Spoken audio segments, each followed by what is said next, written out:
We continue our journey through the Creed today with the phrase in the Creed, "For us and for our salvation, He came down from heaven." Oh my goodness, where in the world do we begin? I could spend the rest of our Lenten and our Easter reflections focusing on this. We're entering now into some of the heart of Christology, what we understand about Christ and the Christ event.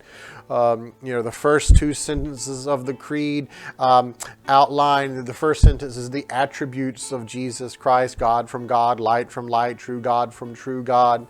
The short sentence we discussed yesterday, through Him all things were made, show how Christ, how Jesus is connected with all aspects of existence, from the moment of creation to now.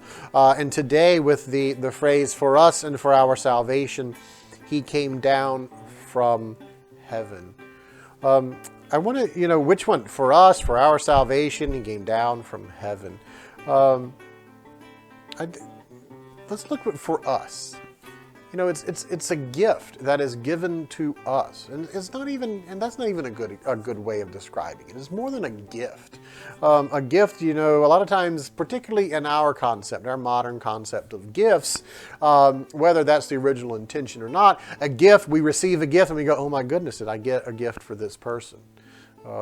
And while, that's a good thing about, we can give our life as a gift back to God, etc., etc.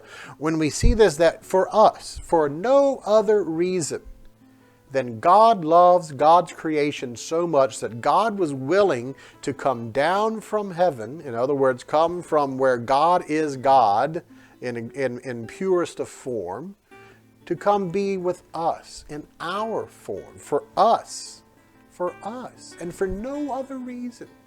It wasn't a benefit for God to come down and deal with the likes of creation, but it was because of God's unimaginable love, that God said, "I love them so much, I'm going down for them," for us, as the Creed presents it, and for our salvation.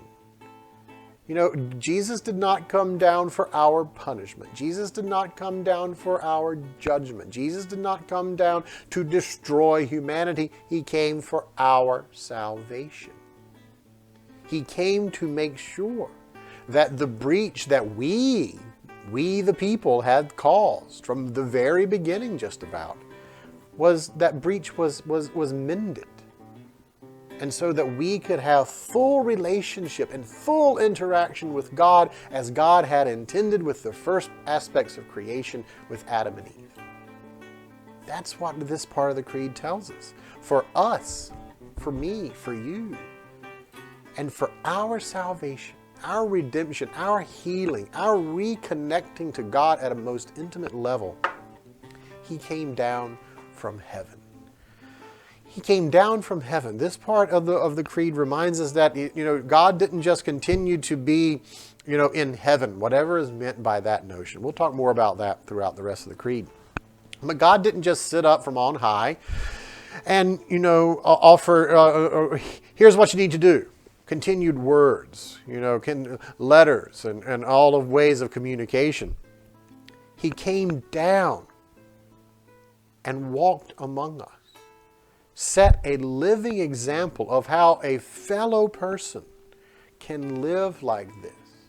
And God realized that the best way for God to show us how to heal that breach was to come and heal that breach for us.